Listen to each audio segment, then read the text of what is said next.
Hi guys, and welcome to Thankful Thursdays again with Rachel and I. So the topic that we're going to look at this week came from an anonymous comment that came into the Freedom Fighters channel, and this said, "I've had so many relapses from one eating disorder into the other, and I'm so afraid now that I can never live normally." Now, I know this is certainly something that I've felt, and I do keep saying this when I choose questions, and that's because I do tend to choose questions that feel like something I can really relate to, because then I feel like I can give the best responses to you guys. So I guess, having said that, the first thing that I want to say is that however many times you relapse, be it once, be it twice, be it 50 times, there are people here on YouTube, there are people on the Recovery channel, on Freedom Fighters, there are people who make their own eating disordered vlogs, and many of them have had eating disorders for a long time and relapsed many times, and many of them have still started to find or have found recovery for themselves. So I would suggest that you have a look around and do watch those people's videos, because I think that really helps to see, sort of to give you some hope. So one thing that this brought to my attention is that if you're falling from one type of eating disorder behaviour into another, and perhaps back into, you are at least changing your behaviours. So you can see that you have the capacity to change your behaviours. You do have that strong will, and to me that suggests that your eating disorder behaviours are there for a reason, for perhaps protection or to help you feel in control. There's so many reasons, and I'm sure we've spoke about the reasons in other videos before.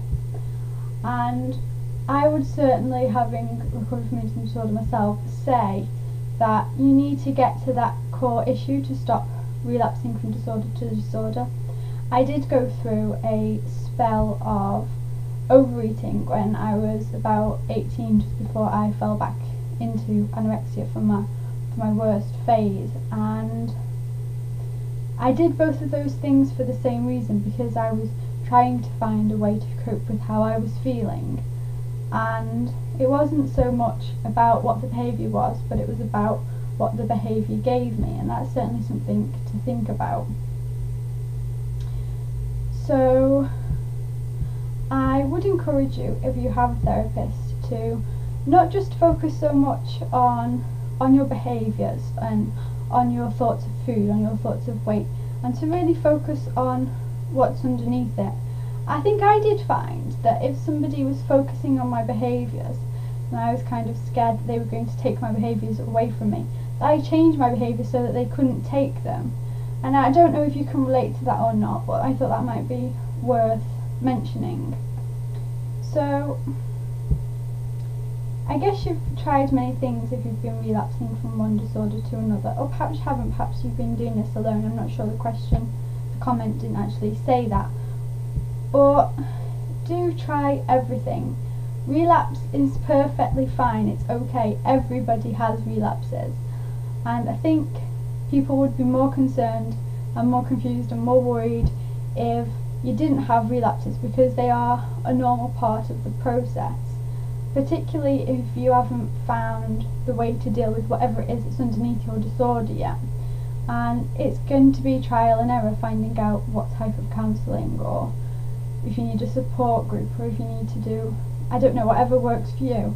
It's trial and error finding that, and you might find that it picks up and your behaviours get a little better and you start to feel a bit better, but then that coping mechanism doesn't actually end up working out and you do fall back.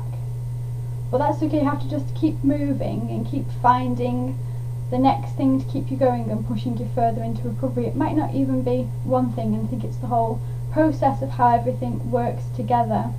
And I think that is the really important thing. Recovery from an eating disorder is about the process of recovery, in that you're learning all the time, and for every relapse, I know at least I did, you learn something from each one, and those learning processes are really vital, because without them you actually couldn't get out of your disorder.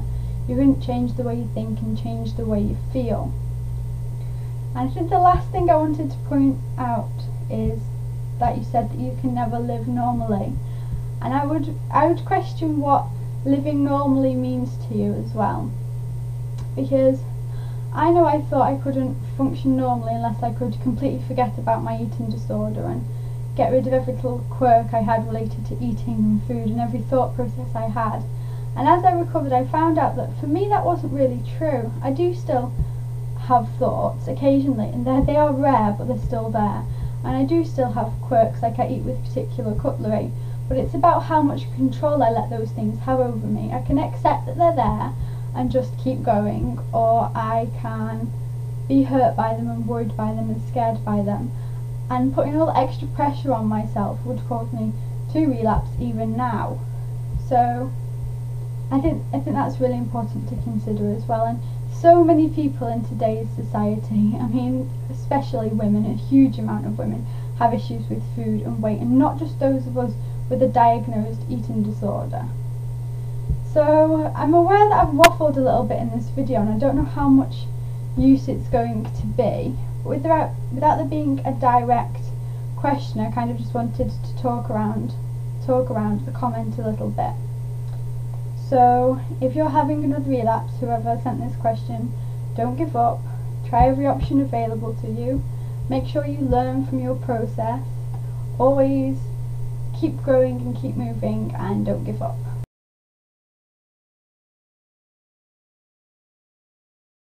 Okay, see you next week, guys. Bye.